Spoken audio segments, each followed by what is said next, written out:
Monday morning, August 21st, 2023. I am at Joel Pearl, and no, it's not Jeremy Lambert's birthday, but he's just doing his best Tin Man impersonation.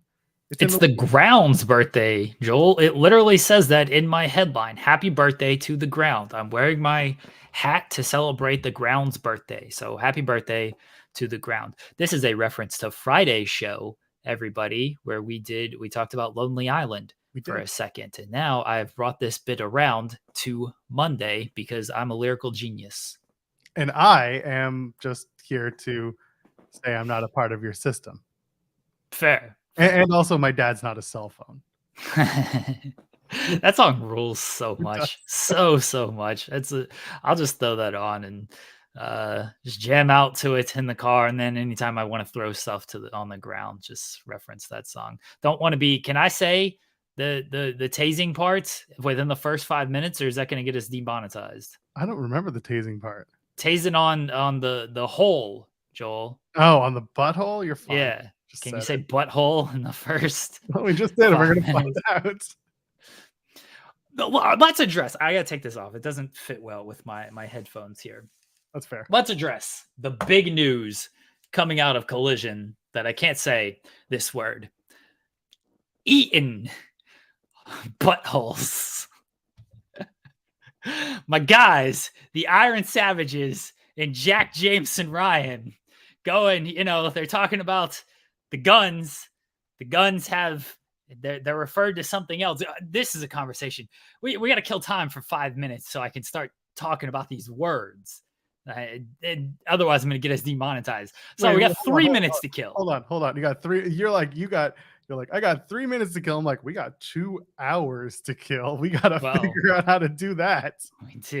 We do have to kill 2 hours. We can talk a lot about your time at SmackDown on Friday, Joel. That seemed like a jolly grand time with old Edge getting a victory, and then his last match on his contract, but his contract's not up till September.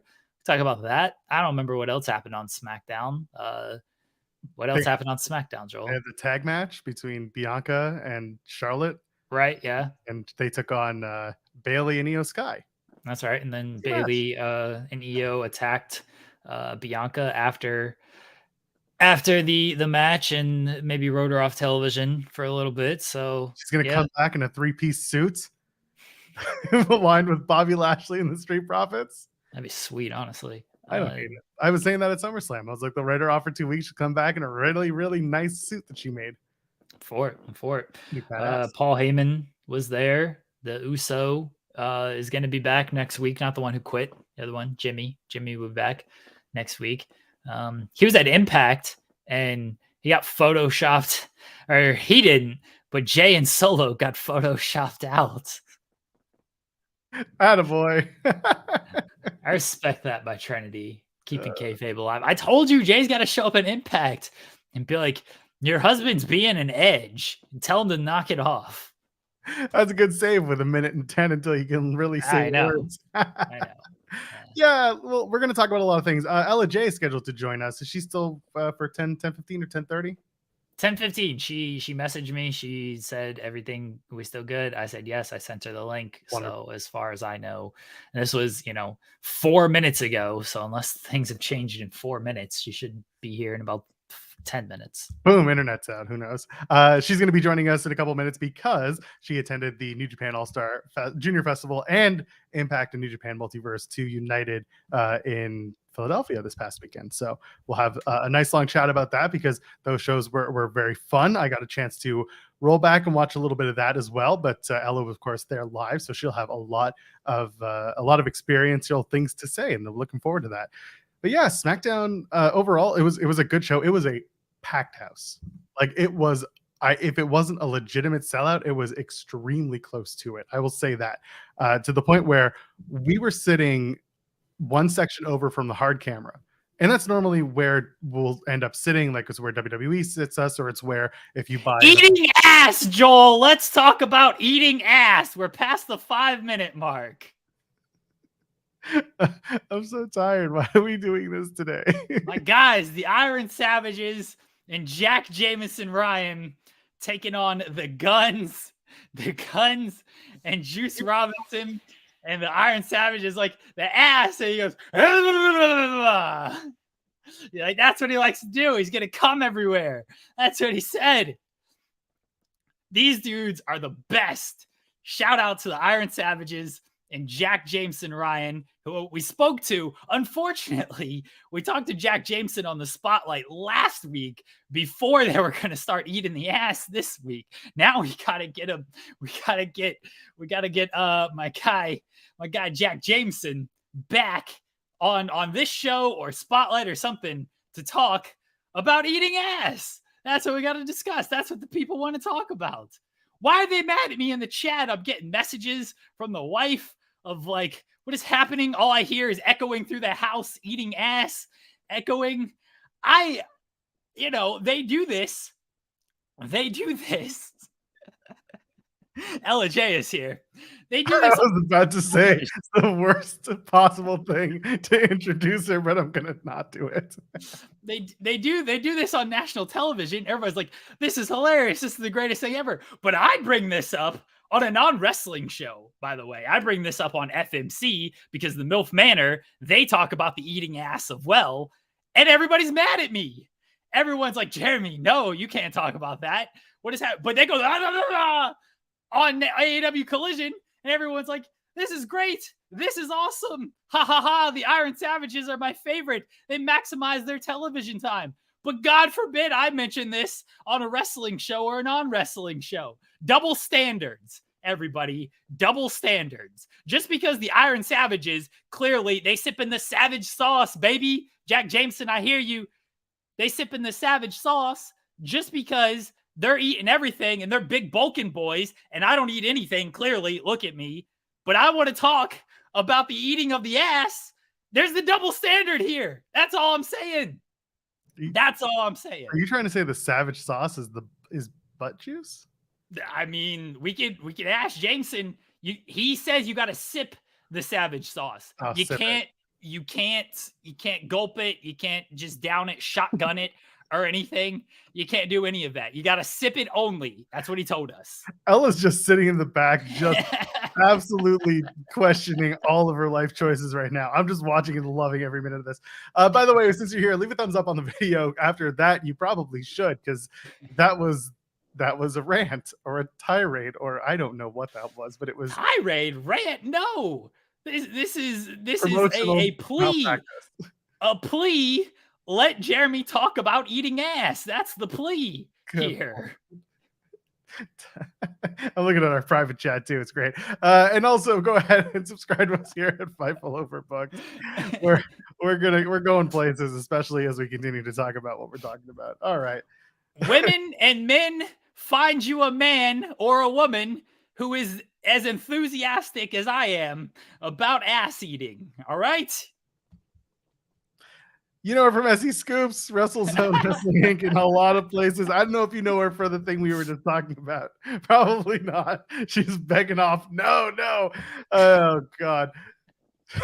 She was at New Japan All-Star Junior Festival and Impact and New Japan's Multiverse United 2 this past weekend in Philadelphia. The one, the only, my run sheet pal, Ella J, is here. Hi, Ella J. It's too early to be talking about eating ass when me and Joel are still like half asleep, Jeremy. Never too early. I've been up since 6 o'clock. I'm on coffee. I drink 2 times caffeine coffee as it is.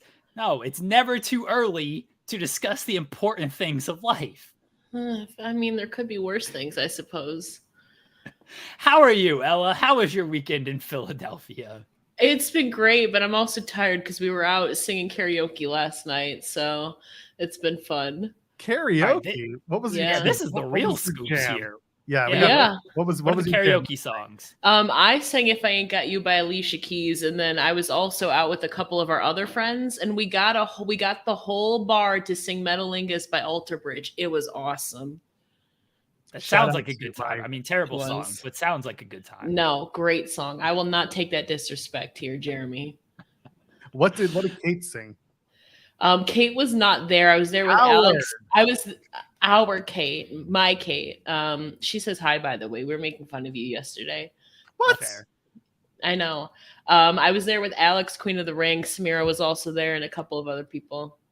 Wait, Okay, what what did Alex? Samira sing? Oh, there we go. What were the other songs? She sang something by ABBA. I don't remember. It's a blackout. And then Alex sang one of Tiffany's songs. Oh my gosh, I'm literally blanking right now.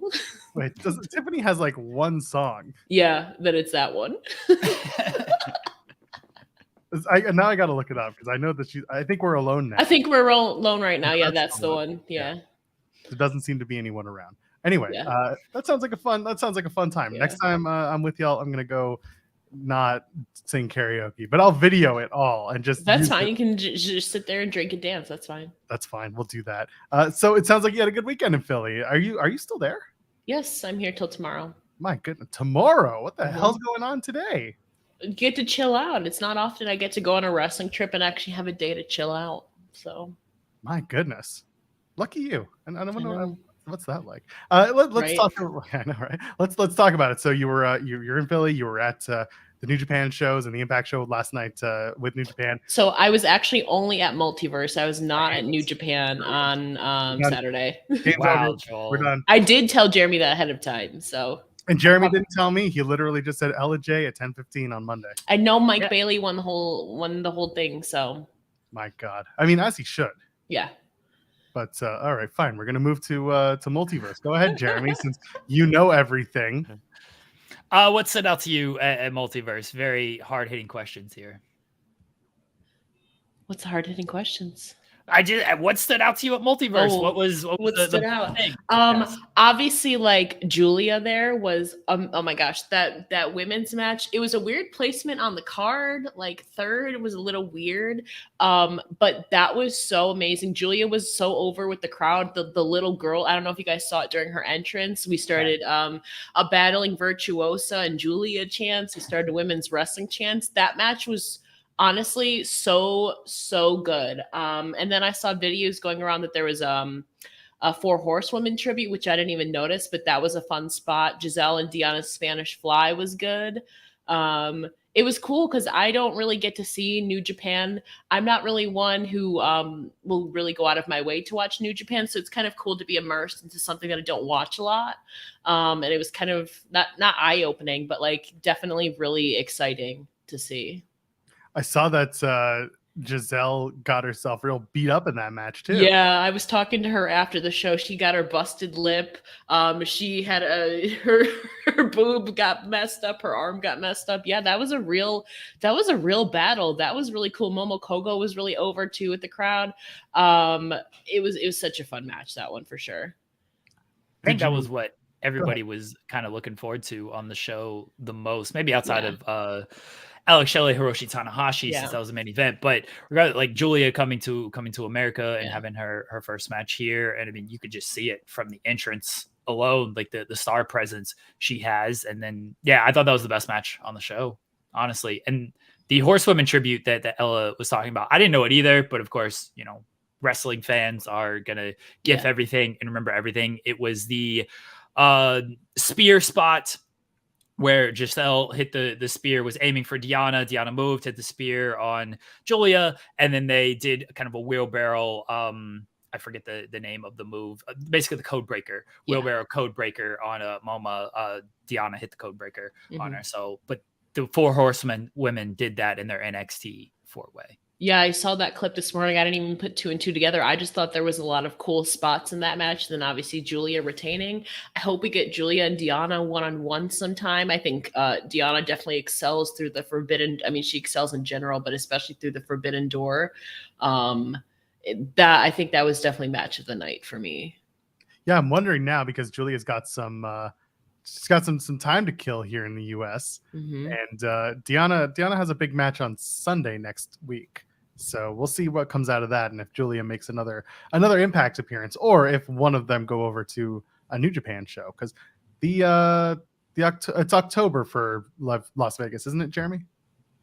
The Strong shows for what? For New Japan Strong, they're coming to Vegas. Is that October? Sure. I don't know the New Japan schedule that well, Joel. Well, you should. You write the news. You are literally the news writer. I mean, I can't remember what New Japan announces, but sure, we'll pretend it's October. I'll look it up. Well, either way, it'd be nice to see Julia back there and do that. What else stood out on this card? I mean, you saw Shelly and Tanahashi. How was that experience? Because Tana still trying to go at his age. Again, I'm not one who watches New Japan a lot, so it was cool that they did like New Japan rules. They said like 60-minute time limit. I thought it was gonna go a while. I know it went just under 20. So I mean, okay, so that match was good. I don't think it was the best match on the card, but it was definitely still exciting to see like Tanahashi wrestling against Alex Shelley, you know? So I think that they brought it, but I don't think it was on the same level as the women's match. Or I would even say Leo and Trey's match and then Speedball and Takahashi, I think was really, it might have been like second best match of the night, like storytelling wise too. It was a good main event. Definitely like dream match for a lot of people. It was a new kind of experience for me to see. I've seen some of the New Japan rules, but to see it in person was a whole other experience. I felt like it kind of ended a little too soon, though, to be honest. I say that it was like 19 minutes long, I think. But I think they could have gone another 10. But I know that show was long anyways. It was like 4.5 hours, including pre-show. But I did enjoy the main event. So Joel, the New Japan show in Las Vegas is October 28th. And also Julia, she tweeted she does want to come back to America. I'm pretty sure she's headed back to Japan. Though. She posted a picture of herself on a plane saying "Arrivederci, America." My God, so, she's not going to go to Atlanta. No. Yeah, Redmond Survivor says that she'll be back in Japan next weekend. She's in the 5-star Grand Prix, so she has a Stardom commitment and will not be hanging around America. But she did say in her post-match promo that she wants to come back to America. So at some point we might see her. I hope she does. She was amazing. Yeah. I assume people in the chat are saying that like she's going to probably get the bag by somebody if that's her goal. If she wants to be in AEW or WWE, maybe she just likes being in Japan, you know, make the trip over and we'll see what her future holds. But she'll definitely have her options based on her Stardom work and then what we saw last night at Multiverse as well. I was gonna say her work speaks for itself. It 100% does. I think the one concern if she were to come to North America is that her English is almost non-existent, and so that's something that she might have to. That's a hurdle to overcome. It's not impossible. Whether she learns it or just pairs herself with someone who speaks it, and there's an opportunity there. Traditionally, WWE with Japanese only speaking talent, it's very dicey. So I'd love to see her back. I really hope that she does come back. But as to where she winds up, that's so up in the air. It's crazy. We'll see what happens. The street fight between Sami Callihan and Doki. Who said Ryan in the chat that the ladders were not gimmicked? Can you discuss how not gimmicked the ladders were? In that, and you might be talking about the All-Star Junior Festival, the Philly cheesesteak ladder match as well. But apparently the ladders were not very gimmicked at the show, and they looked like they hurt. Yeah, I mean, you could definitely hear, being there in person, it's more amplified, but it definitely felt like they were not gimmicked, like it was an actual, South Philly street fight. It definitely had that vibe. What was the hardest thing you heard from that match, like shot wise? Oh, I don't know. There was a lot of spots in that match. It might have been the ladder, but there was a lot going on, and also I was running around everywhere, so I didn't hear everything throughout that show. But I just in general, I think there was a lot of stuff that you could there was a lot of things. I don't think I can pinpoint just one, to be honest. Seeing Hiroshi Tanahashi live, we've had comments from past guests who did not like his hair, which I do not support. Matt from Shining Wizards bearing his hair. Just the awe of seeing Hiroshi Tanahashi live, because that's one guy that I've never seen that I really want to. that was really fun seeing Hiroshi Tanahashi live. Even again, I'm not the biggest New Japan fan, but I know that name and I know that there's a legendary resume behind that. And getting to see a different like style of wrestling, it's kind of like mix of high flying and like strong style and like hard hitting too. Again, it was really cool for me to kind of immerse myself firsthand. I haven't really gotten to see many of those except when they would collaborate with Ring of Honor a couple of years ago for like Global Wars and stuff like that. So again, it was a cool kind of really immersive experience for me anyways, especially. Let's shift gears for a second. Josh Alexander, this was his first match back from injury. Yeah. Talk to me about it. How did he look? How did it sound? Were people excited? Josh was super over. Like, I don't know if it came across, but we were chanting walking weapon like almost the whole match, I feel like. I think that match was 14 minutes. It's hard to do that. Like, I personally, that was one of my favorite matches on the card because there was so much stuff going on, so much high flying stuff.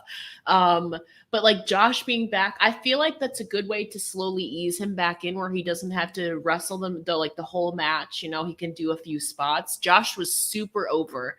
I also didn't expect him to come back this soon. So I'm glad I got to see his first match back. I feel like it slowly eases him into it. I wish they had a little bit more time because again, it was a 12-man tag in like 14 minutes to get some other people some more spots. But I think for what they did, for me, I enjoyed all of the high flying action and seeing Josh back in action too. Did you like seeing PCO put his life on the line at every opportunity? You know, it's PCO. It's just a trend now. You know, it's not the worst he's ever done, though. He didn't staple his mouth. His mouth didn't get stapled shut. So, to be fair, last night was pretty tame for PCO. Just saying. That's a good point. It looked like a fun match. But it was. Yeah, I was a little surprised that Josh's team didn't get the win. But you think about it, Bullet Club is the actual cohesive unit here versus a bunch of people, you know, thrown together into a team. So it sounds like it was a fun match. And it's good to see Josh Alexander back. Yeah, I mean, I want to know what Josh. I assume he's gonna maybe come for Shelly. I don't know how that's gonna work. Steve Macklin is also cleared, so you have like 2 former champs like on the horizon, like maybe eyeing a shot at Alex Shelley. So yeah, that Ryan saying that moonsault. Yeah, some of the spots, you know, when they're high flying, some of them aren't gonna be the best, but I really enjoyed that. Like. High flying, there was a bunch of spots in there. I enjoyed it personally. Was it the PCO salt? Is that what he's talking about? I think so. Yeah, PCO can't. Here's the thing about PCO: he cannot do a moonsault, but he does a really good job of pretending to be a guy who can do a moonsault because he doesn't not land it. He just like flips at the last second. It's got a weird form. He's in his 50s too, so like the man can only do so much. He nails it. The only thing that he cares about is not his body. Fair. As someone who doesn't watch a lot of New Japan, like you said, who from the kind of the guy side, since we talked a lot about the women, who from the guy side like stood out like, oh, I'm interested in him, maybe looking more into his resume. I think Takahashi and Mike Bailey. I know that Mike Bailey won a title shot for the junior heavyweight championship, and then Leo challenged Takahashi after, so that's going to be kind of interesting to see. I think I was maybe just because I enjoyed that match too, but like the dynamic there, they had a good story built into that too, especially considering Mike Bailey just won 24 hours before. I think I became a Takahashi fan. So I think I'm going to check out more of that. And I know that there'll be follow-ups, so I have stuff to look forward to with that, I think. Yes, Hiromu is one of those guys where this goes to anybody. If you've not seen past Hiromu matches, he's one of the greatest Super Juniors of all time in New Japan. And yeah, if he ends up, I assume he'll wrestle Bailey at some point. He'll wrestle Leo at some point, maybe a triple threat match. But charisma off the charts. He said he wanted to defend the title in AEW. I think he's a perfect television guy. He's toned down his style a little bit over the years due to injuries. He used to just be an absolute madman, and he's still kind of a madman. But it's been a little bit toned down through neck injuries. But yeah, charisma just off the charts. Takahashi, for anybody out there, should go check him out. Yeah. Go ahead. No, go ahead. No, I was gonna say it's kind of like the same thing that Will Ospreay is going through right now, because he talked about a few months ago. He's 29, turning 30 soon, or 28, turning 29, and how he's kind of planning on toning down his style a little bit because of all the injuries and stuff, and he's not even 30 yet. So it seems to be a little bit of a theme. Smart to kind of tone down your stuff to increase the longevity of your career.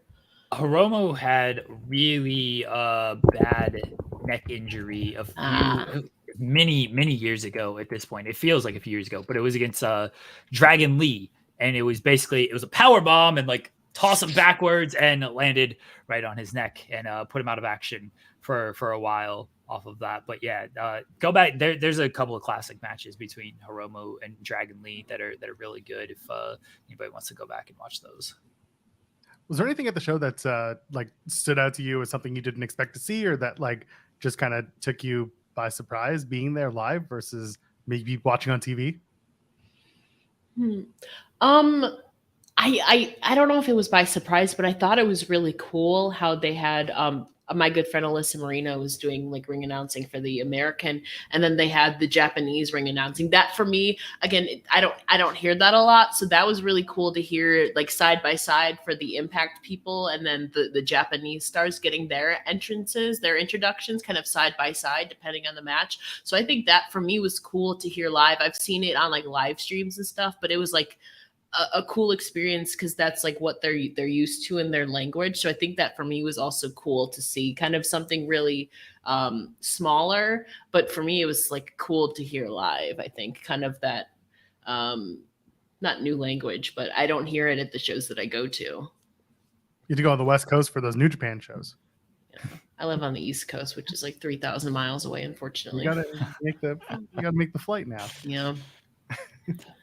Moving away from Multiverse, let's just talk about Philadelphia. Philadelphia is kind of a hotbed right now. WrestleMania is coming, and they've already broken a bunch of sales and everything. Yeah. Are you planning to go to WrestleMania? Yes, I am. Like so many, we met a couple people at the karaoke place last night, and the wrestling fans too. We were all talking about it, about getting our stuff, and now how a lot of hotels are like already like booked up. So like I've heard you need to like book your stuff now. So which is insane. But I'm super excited to be back.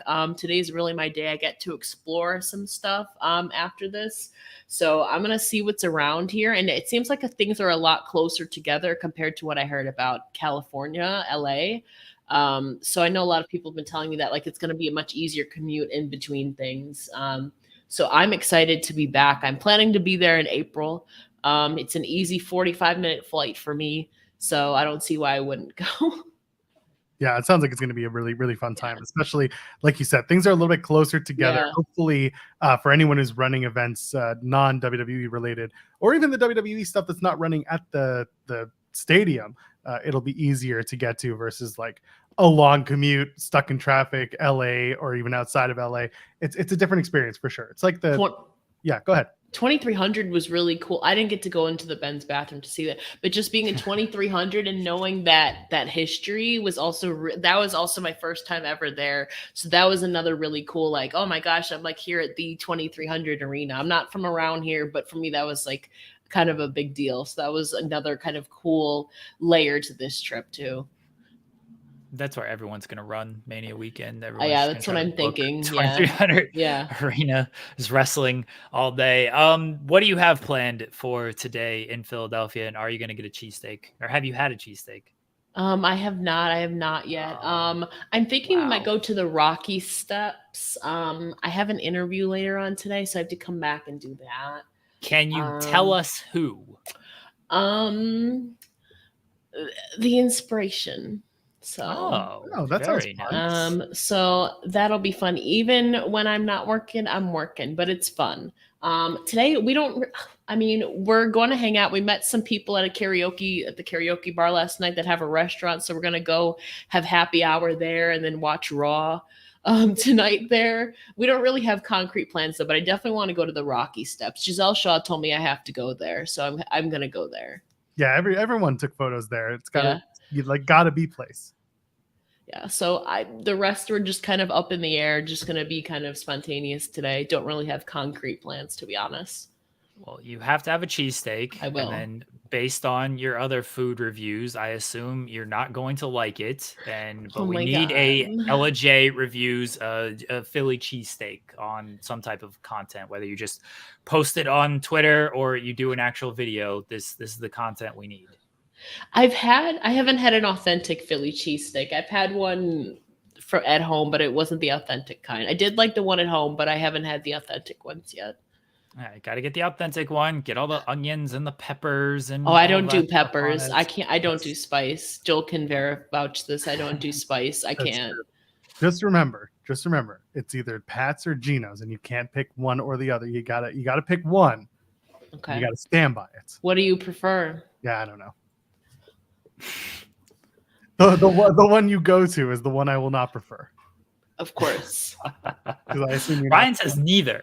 But what's the best if you're in the chat and you've had a cheesesteak in Philadelphia? Because I have not. Or if I have, it was a long time ago and I don't remember. What's the best place? People in the chat. Once upon a time, while the chat's getting this, there was this place in Toronto called I Went to Philly, and their gimmick was authentic Philly cheesesteaks, and it was actually really good. And then they expanded. They opened a second location, and it was never good again. And they've since closed down. But this place, that was the best. That's where you wanted to go. Nowhere in Philadelphia. You wanted to go to I Went to Philly.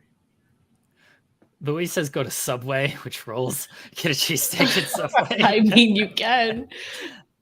And Ace Shock says Lorenzo's. So there you go. I don't know what you're around, but have a cheesesteak. Let's see. Give us a review. We need to know this. Honestly, go to Subway and get it. Subway, I might. That would be funny. They're doing fresh meats now. Is it Lorenzo's Pizza or is it it's Lorenzo's or is it Lorenzo and Sons Pizza? Oh no. Because there's two different boy. ones. Now you got to boy. take the chances. Ryan says Steve's Witch gets good reviews. Mm-hmm. So he does Tony Luke's. That's by the stadium. So there you go. Oh, okay. And Bob McGee says, ask your friends, your new friends that you met at the karaoke bar where they go. There are numerous neighborhoods take places. So there you go. Let us know where you go. Okay. Get a cheesesteak and give us the LJ food review. We are going to lunch. We don't know where, so know where we're going yet. So it might be for Philly cheesesteak. Yeah, you're getting cheesesteaks, and then you're going to talk to the inspiration about it. Yeah. Oh no. Yes, talk to them about Philly cheesesteaks. They've been to Philadelphia. I'm sure they'll have not about that though. They'll have plenty of Philly hot takes. Let them Oh sound my off. God. I'm giving you interview fodder. I just talked to Matt Taven yesterday, and he wanted to talk about Toronto. So here we are. There you go. There you go. Ella, thank you for joining us. Enjoy your day out in Philadelphia, and let everybody know what you got coming up and where they can find you at. I don't know. I just have a lot of work coming up. Once I get back, I'm just gonna get right back into it. You can follow me. I refuse to say X or refer to it as that. You can follow me on Twitter at it's Ella J. The link in my bio has all my podcasts and projects and writing and all that fun stuff. I'm gonna enjoy Philly in the meantime, besides that one interview that I have later. But thank you guys for having me. Thank you, Ella. Enjoy the rest of your day. Take care. There you go, everybody. The great Ella J, who unfortunately had to be backstage for the early part of that conversation, but we made the most out of it, actually getting to talk some wrestling and multiverse and a little bit of All-Star Junior Festival as well. Joel, where do we go from here? Do we go back to the important topic of the day? Eating ass. Yeah, Ryan says it. And now back to ass eating. Ella, just to pull the curtain back, she was still backstage for like a solid minute as like we kind of just wrap this up. I want to be like, you want to bring her back for ass eating content, or are we just gonna leave this going? I don't want to play the guest in awkward positions like that. Really? I'll tell you what though. I will do this. I will send this to our pal Jack Jameson, and I will see if he will join us and talk about the ass eating. Okay, I'm gonna send this to my guy Jack Jameson right now, and we'll see if he's available to discuss this. Send your ass eating super chats. Any question, any amount, we'll get your statement read on the air. Not your question. If you have questions about it, sure, we can try and find a way to do it, but just send us money if we're gonna talk about it. Jeremy, what next? You got to vamp, Joel. I'm trying to write this message to Jack Jameson. This message. All right, so let's. So I'll continue about SmackDown real quick because I got rudely cut off by someone who wanted to talk about the topic of the day, apparently. And yeah, it was the SmackDown experience was good. Full house. There were people sitting in sections I've never seen sat in for a WWE televised event, which was really cool. The suites were open up on the top row, which was different. It seems like the suites are not 100% open in the like middle section. I guess they're revamping them for the new season for the NHL and the NBA, so that's nice.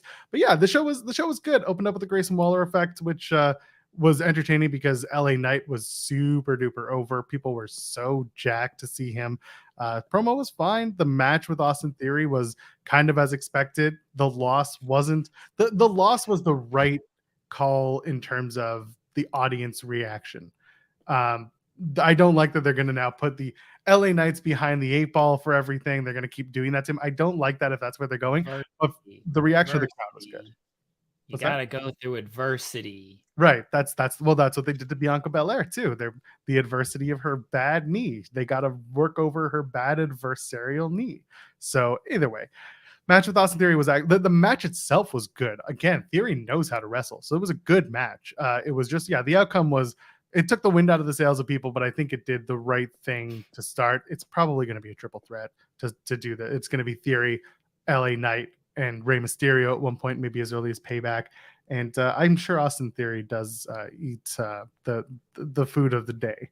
So now I think Austin Theory gets a clean match against Rey Mysterio at Payback because. And I think we do Miz and LA Knight because that's the feud is Miz and LA Knight right now. Yeah, that's true. Miz did come down for commentary for that match. People were just kind of like not paying attention at that point. But there was some. He distracted me. He distracted LA Knight. That's why LA Knight lost. Yeah. No, I get that. And again, it took the wind out of the sails because it was more Theory winning more than it was Miz costing LA Knight the match. I think that's what kind of got people in the crowd. Yeah. But I think Theory gets his one-on-one match and he does the whole like I can beat you. I'm ready. I'm prepared. Last time I got thrown into it because I thought I was facing Escobar, and then you got the match last minute. Whole type of deal. So that's fine. Ray and Theory. Ray's very good. Theory's there, and then we get probably LA Knight and the Miz, which. We'll see. That should be a fine professional wrestling match, and I don't know if it's gonna go much beyond that. It'll be safe for all. Yeah. Which again, fine. You want to be safe. Yeah. This isn't. We're not playing with broken glass on a Saturday here. Should more wrestlers should do that? It's true. Being honest, that's true. I do agree that's probably where they're going to go for Payback. Now that I think about it, the Escobar Ray match though. Does that turn happen by Survivor Series? You do that in Chicago? I think people just always want to turn, and I don't think this turn is coming anytime soon. The LWO stuff is still doing pretty well. I think they do have good plans for Escobar. Obviously, you can generate a lot of heat on Ray by turning on Ray, but I think they're going to keep this going a little bit longer. Survivor Series, maybe, because that's not till November, but I don't think it's going to come before then. I know people are like, oh, he might turn tonight the way he's talking. It's like, man, maybe people are just like friends and support each other.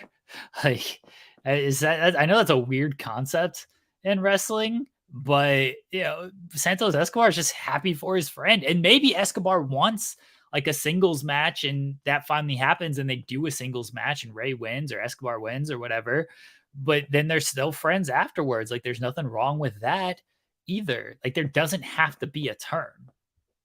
Yeah, I agree. And again, that's why I was saying if it's going to happen, then Survivor Series would be where I'd put it. But yeah, you can just be friends. Look at what's going on in NXT with Trick and Mello, right? Trick was just like, you're the champ. I'm going to go be my own man. Santos can do something like that too, because Ray is a legacy superstar, has that title right now. And he can just, Santos can be like, you know what? I'm going to go grab a partner. We're going to go become the tag champions or something else. I don't know what. He's not going to go after Roman, but like there's some place where Escobar can go to continue establishing his name and be friends with Ray. But I think the turn will come by Survivor Series. I could see it there. Like if they're only in the bottom of the third of this bloodline stuff, I think that a bloodline LWO feud, whatever is left of the bloodline, is actually kind of good business. I know we've seen Roman and Ray and Dominic was part of that, and we got that great moment where Roman just tossed Dominic into outer space because they were in the pandemic, and we did like the Hell in a Cell match as well with Ray. That was a thing that happened. But I think you can do kind of a LWO and Bloodline kind of short feud, depending on how long Bloodline actually goes for. But you know, there's the two families and everything. We'll probably get a banger Roman and Santos Escobar match. That'd be a lot of fun. And even Ray and Roman doing that again is always a lot of fun. They've wrestled at live events because Ray is fantastic at playing the underneath role, and Roman is fantastic at being the bully. So it's a very simple story that again they told during the pandemic. There was no crowd. You can kind of tell it again now. They're just rehashing everything they did in the pandemic anyway with the bloodline. So you might as well just go back to Ray and Roman. That's right. 'Tis the season. Now that the season includes people live in the audience, let's start involving them. So it's different. Now we get to see how the crowd really feels instead of the 2K20 crowd. I think the crowd by all metrics feels very strongly about Bloodline right now, and I think they feel pretty strongly about Rey Mysterio. So I think that would be a hit if they decided to do it. Are you still a fan of Rey having captured the U.S. title instead of Santos? I'm a fan of anybody but Theory. So yes, that's a valid point. But just to put perspective on it, you know, you've got Ray who is that legacy star and is always really, really good at this. And Santos Escobar, who is on the ascent, he's still relatively young. He's doing everything right by all accounts in terms of like putting himself out there, the way that he wrestles, the way that he conducts himself in public. He seems to be on the right path. But would you give him that opportunity sooner than later, or do you think he's just in the right spot where he is right now? Santos Escobar is young, maybe in WWE years. He is 39. He is not young. Yeah, no, he's a baby in WWE years. Yeah, in WWE years, like it's fine when like all their biggest stars are like over 40, and he hasn't been on like WWE television super long. He's obviously been in NXT for a little while. But like main roster, this is his first like big run on the main roster. I think at some point he'll probably get it, but I'm fine with Rey Mysterio having it. It's an easier story to tell with Rey. It's always hilarious that, you know, for decades they've been trying to figure out who is the next great Rey Mysterio, and in the end, the next great Rey Mysterio is just Rey Mysterio because the man does not slow down and still has the kind of connection with the crowd that he has. Yeah, and again, it was very clear that the crowd was into both Rey Mysterio and Santos Escobar in Toronto. So it's good. There's kind of like that association together is going to help both men. And Rey doesn't need help, but it's nice to have the quote unquote younger wrestler teaming up with Rey Mysterio right now. So I like it. I do. If they're gonna branch out Santos Escobar as a heel, do it a little bit down the line. Really let that play out for a little bit longer. Speaking of which, Street Profits come out. They got huge pop. They faced the OC, who are basically just there at this point. They're there to be AJ Styles' best buddies backstage. They're really just there to be AJ's travel buddies and just besties. I get it. It's fine. But Profits come out. They're wearing new gear. They look good. Had a quick match, beat the OC, and I wouldn't be surprised if we do Lashley and the Profits versus the OC and AJ. Fine by me. You can add a fourth if you add Bianca Belair to that, and then we can add Michin. I don't think we're going to go there, but this was fine. It's really just proving that the Street Profits are different, but they're not heels yet. But the OC are also very much like straddling that line. They're not baby faces. They're not heels. They're just kind of physically present. I don't know. How do you feel about Street Profits? Because again, looked good. Presentation is similar, but a little bit different. Bobby Lashley came out afterwards and just kind of, raised their hands and did the celebration with them. I like the pairing between Bobby Lashley and the Street Profits. Yeah, like you said, like they're not fully heels, at least not yet. They need to do maybe something a little bit dastardly before we go down that reign. And like the OC aren't really heels either. A trios match between those two teams probably be really great. So we shall see where this goes. I do like the Street Profits. You know what? Who cares about all this? Joel Pearl. Who cares? Let's get to it. We got him. We got my guy, Jack Jameson, here to talk about the greatest spot of all time. The ass eating, baby. Woo! Let's go. How you doing, buddy? Man, that blew up, huh? It blew up this morning, too. Jesus. Oh, it's going off this morning. Man, he's been getting nonstop. Who would have thought that the best thing that happened is somebody eating ass on live TV? Jensen's walking to the gym and his audio is so terrible. Man. He's going to sit down and then we're going to be back. I'll be in the middle of workout. Yeah. We're waiting for your service in here. As long as we can hear you, it's fine. We know you look great, Jameson. We got the music. Now it's gone. Oh, I was so excited for this. And then Jameson, for people who don't know, every time Jameson joins us, there's some type of tech issue on one end or the other. Because usually it's a 4-person interview. It was Diamond Sheik in the past, and it was Black Italian Stallion this past week. But there's always a tech issue, so hopefully Jameson can pop back on after he gets some halfway decent service out there. Bless this man for coming on and be willing to talk about this. All right, here we go. He's outside now. All right. All right. So this blew up. Yeah, you look great. Look great. Sound great. So yes, this blows up. What is your reaction to when you see it first? It's just another day in the life of a savage, you know. It's nothing out of the ordinary there. All right, part of the meal plan, I think. Okay, hey, listen, it's Dirty Bulk Bronson for a reason, you know. So we're talking low carb. It's a good. There's some good iron in there. There's something in there. Is that part of the savage sauce? Like, does ass go well with savage sauce? This has been getting asked a lot lately. Don't worry about what's in the savage sauce. Just if you get a chance to sip it, sip it. Just it'll help you with your workouts. It'll help you in the bedroom. It'll help you in the gym. It'll help you everywhere. It'll help you in life. It'll give you a little more confidence. What's in it doesn't matter. It's how it makes you feel. It's not FDA approved. It's not FDA approved. Don't ask if it's healthy. It's going to give you the things that you need to get shit done. I have some friends who might want to know if it's kosher. Is it at least kosher? It's kosher. It's kosher.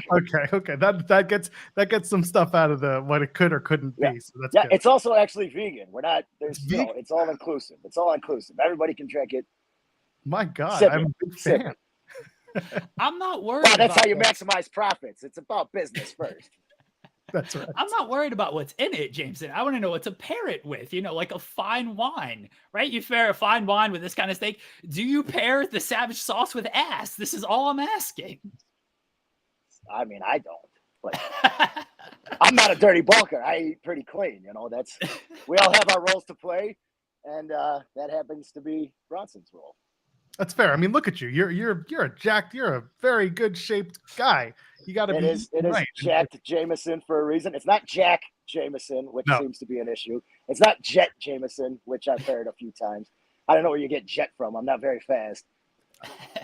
I went with Jacked. I know who you are, so that works. Arnold Pumpinator, Flex Luger. Come on. There's so many names that you can choose from. How do you get it wrong? How are you feeling after the match? It was your first match on Collision. You were in the corner the week before, and we talked to you, and then now you actually got in there with the Ass Boys and Juice Robinson, Ass Juice, as I assume they've been called. How are you feeling? See, we're facing Ass Juice, and people are hung up on the fact about the fucking, I feel pretty good. I mean, my knee, I've had some knee issues in the past. I wear the brace. I got tossed over to the floor like a big sack of shit. Kind of hurt my knee there. But got up, missed my timing on the diving clothesline there. Juice was able to get underneath me and then kicked me in the face and hit me with that Juice's loose DDT. And, we're getting opportunities. we haven't been able to take full advantage. We had back-to-back title matches for the World Six-Man Tag Team titles on Ring of Honor the following week. The boys had a tag team title match against Aussie Open. Last week or 2 weeks ago, we were on Collision against the Acclaimed in a tag match, and then this match, we're getting big opportunities. We're still new together as a trio, so some of the issues is on me and my lack of experience, but we're getting there. We're putting the pieces together, and we keep getting these big opportunities, and eventually we're going to get it together. The people are starting to get behind us. We had Sip the Sauce chants going. We had beef chants going, beef cake chants going. I think a couple people were chanting, eat that ass. People are getting behind the gimmick, We're here for it. It is real life, I've always been the gym guy, BGU, rocking, and those two big savages, Beefcake Boulder and Dirty Bulk Bronson, they've been powerhouses since day one. Nothing's new for them other than the gear that we wear. We need the ass-eating shirts. I've helped create AEW shirts before, so I might be able to pull this off. I don't think that'll get approved. It might. You never know. They approve a lot of stuff over there when it comes to t-shirts. It's true. It's true. Hold on. Let's get this right. Remember that Anna J has a t-shirt that also discusses her backside. Therefore, that's fair. Can use the peach. You can use the peach emoji, and you could probably put something in there. Peach but see, that's her thing. We can't use the peach. Well, it's already taken. It's a pretty universal emoji. I see people walking around with a 100. Doesn't mean that they're 100. That's fair. I don't know. I'm personally, that's not the message I want to get out there for the Iron Savages. That's not really where I'm trying to go with this. But to each their own. Sometimes you just got to go with the hot hand. That's all. Hey, you just got to go with the flow, I guess. I mean, we got the Sip the Savage Sauce, sir. Sip the Savage Sauce shirt. Easy for everybody else to say. So we've got shophonor.com. Shophonor.com. Go buy your Iron Savage shirts. Sip the Savage Sauce, just like the ones they wore on Collision. You too can work out like a savage. And our Iron Savage t-shirts. Get them in a tank top so you can go to the gym and show off your new cannons. We're working on making Savage Sauce a product. Hopefully sooner rather than later. Let's go. Boy. We're bringing it to the people. Was anything said backstage after that spot of can't do that on television? Kayfabe, brother. I gotta ask. You accused me of being one of the dirt sheets and looking for all the scoops out there. So I gotta ask. This is a Fightful podcast. I know. You never know. Sometimes as friends of the Savages come up and just want to be like, "Hey, let's talk about let's talk about ass eating."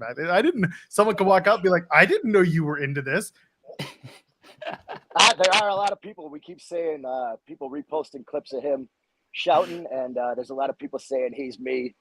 Whatever. I don't know if that's a TikTok thing, but I'm him, he's me. For real. FR. I know this might not be the message you want to get out there, but I love that you guys are maximizing your opportunities, maximizing your TV time, creating these moments. I've known you for, when was our first interview? At least a year ago. Over a year ago, because August was our first district show. So. There you go. So yeah, it's been over a year now, and to see you go from where you're at then to where you're at now, it is great. This is Taker. That's how you know you've made it. Yeah, it's all gone there. Oh, it's just been great to see all your success over the past year, and seeing you on Collision first as the manager in the Iron Savages, and then this past week wrestling. I'm just happy for you. I'm proud of you, and I'm very thankful that you decided to jump on this show to talk about this today. I'm sorry for interrupting your workout. Oh, you're good, man. No problem. And this is perfect timing because the Savage Sauce is kicking in. I'm sweating just sitting here, so I love it. Jameson, let everybody know where they can find you at to support you and the Savages. At Pose Malone on Instagram, and at Pose Malone JJ on Twitter. And shophonor.com. Buy the shirt, work out like a savage. And you gotta sip the Savage Sauce. My God. There you go. Thank you, Jameson. All right, guys. Thanks for having me. Appreciate it. Thanks, man. Thank you. Later. What a great man, Jameson Bryan. This is Wild. it's Wild. hilarious. It's hilarious because again, we talked to him last week on Spotlight, and then he just done the managerial role against the Acclaimed. And now I actually have to rewrite an article because I was gonna run an article 3:00 today where he talks about that. And now I'm like, well, this is way more timely than something that happened a couple weeks ago. But yeah, we talked about that. And then now seeing him, on Collision on Saturday, actually wrestling, and then the big viral moment that blew up. I appreciate that he was willing to come on and do that, as I can send him a link literally last moment. That was not a planned run-in on this show. That was, I wanted to talk about ass eating. Wait a minute, you're trying to tell me that you didn't message him on Saturday night and be like, Jameson, Monday we gotta talk about this. And he's just, No. Tell me when, brother. And no, that's not how it played out. Absolutely not. This was, we got started on this show today, and then it was the topic that came up because nothing else important happened in wrestling this past weekend, clearly. And then I just thought of like, you know what? I know Jameson well enough to where maybe I could send this and see what happens. And he interrupted his workout for us, Joel. You see how jacked that man is. That man takes his workouts very important, or very, very serious. So the fact that he interrupted his workout to speak to us says a lot about him. I'm very happy to see his growth and to see his success over the last year since we started talking to him on Spotlight. Literal growth too. Go back 1 year and go see how he looked then, and then go see how he looks now. And I'm sure there's a difference, a positive market difference between his looks then and now. Good stuff.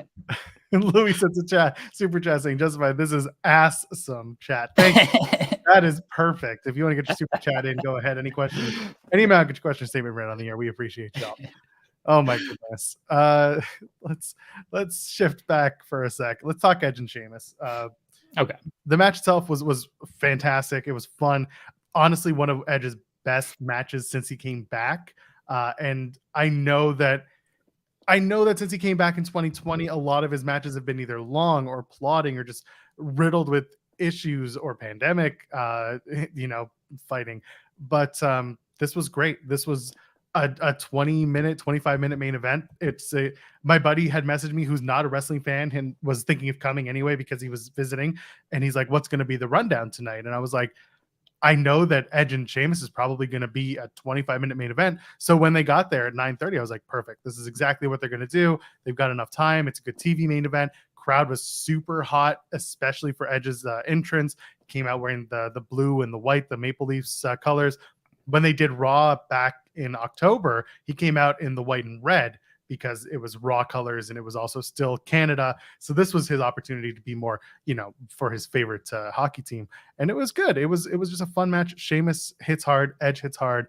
After the match, Edge, who won, got on and basically said, Sheamus is a mule and he hits like a mule.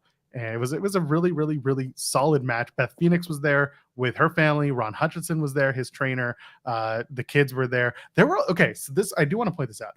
During the women's tag match, Edge's girls, or at least like Edge's family, in which there were a few young girls sitting in the front row, they were like on their feet loving it.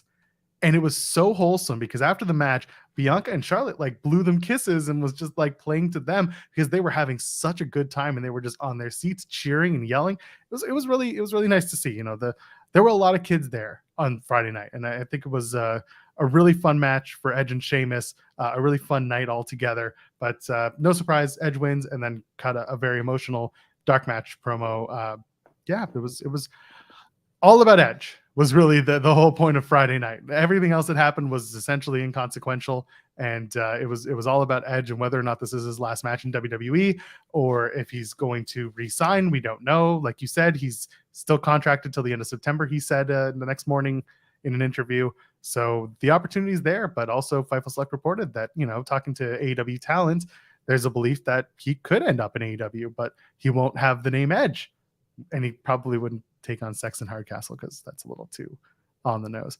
What I don't know. What do you do with Edge? I could also believe in Edge being just done for a while. He said in that same dark match promo, by the way, he's like, I don't have another year in me. to come back to Toronto and do this all again. It felt like Edge was really trying to wind down, and honestly, wouldn't hate it if this was his last match because it was good. And sometimes you don't need a big WrestleMania moment. You can just go out on top on TV and look good. So I don't know. What are your thoughts on the Edge thing now that we've passed the final match mark in WWE at least? SmackDown was certainly all about Edge. There was a bunch of video packages reflecting on things.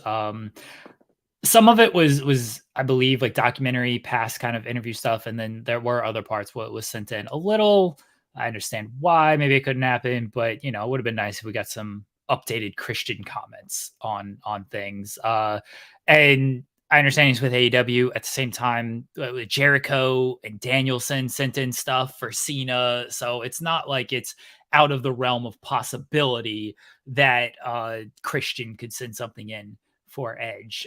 Maybe that wasn't even broached because it was kind of it was certainly a more low key thing than I'm like the Danielson celebration, or not Danielson, the Cena celebration and things like that. So it was a little bit more low key, like, because they didn't even have as many talking heads. It was very clear that I guess it was like during Philadelphia when they were all at the ticket sales, like it's like, oh, here's like Cody and Becky and Natalia, like we just got them all. They're all here doing media promotion anyway. Talk about Edge type of thing. It was not this big put together over, everybody sent something in type of deal going on for Edge. But regardless, it was all about him. The match was very good.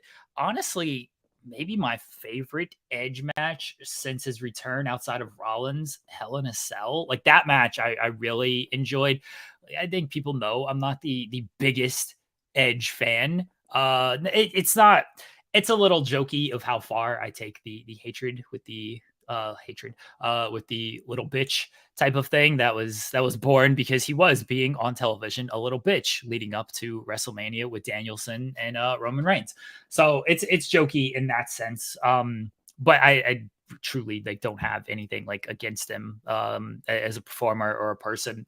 So, but I have not been a fan of the majority of his work since returning, again, just from a performance level, because a lot of the matches have been long. Like that match against Randy Orton, I understand circumstances, but oof, yeah, that one was rough. Talking about the Mania match, I actually like the greatest match of all time, probably more than a lot of people. And I know it was cut, it was multiple takes or whatever it might be, and I understand, because when you put that label on it, the jokes are immediately going to write themselves if it doesn't live up to it, and it's tough to be the greatest match of all time in front of 0 people in a performance center.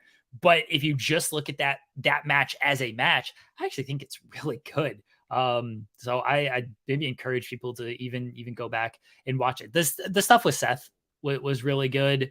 I actually really like his match a couple months ago, the triple threat match with Ray and AJ.